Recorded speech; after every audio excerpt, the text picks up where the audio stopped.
Hey guys, welcome back to my channel. And I'm back from England, had an amazing time, went to some amazing places. As you saw, I'm pretty spoiled. But I had a couple other interesting locations that I wanted to share with you guys, but I wanted to wait until I got back in order to make those videos because I wanted to give you guys a little bit more information about the history of these locations.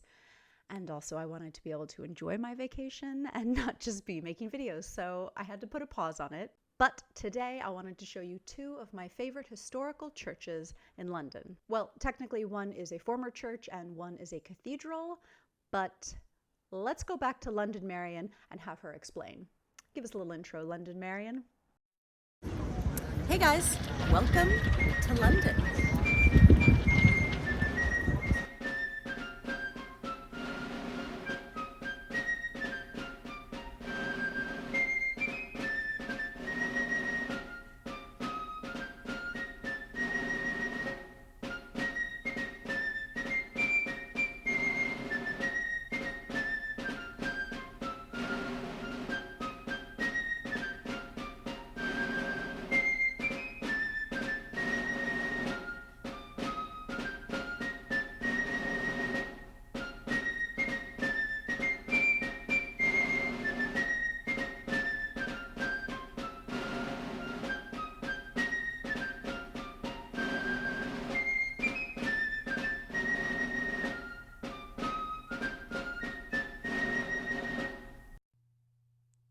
So the first church I want to tell you about is called St. Dunstan in the East, and from the outside it does look like a normal church.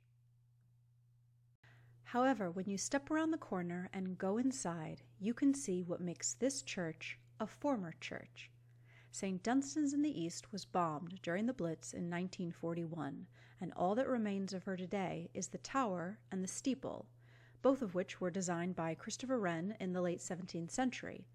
But as you can see, this is all that remains of the church today, and it was decided to turn it into this gorgeous public garden rather than rebuild in the 1960s.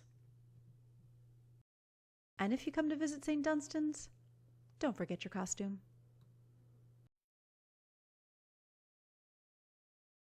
Next, I'm going to take you to Southwark Cathedral, which is near London Bridge and the Borough Market.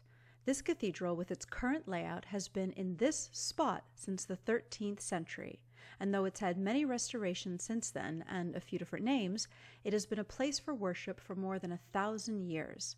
It's actually featured in Samuel Pepys' famous diary, where he says, "I walked over the fields to Southwark, and I spent half an hour in Mary Overy's church, where are fine monuments of great antiquity, I believe, and has been a fine church.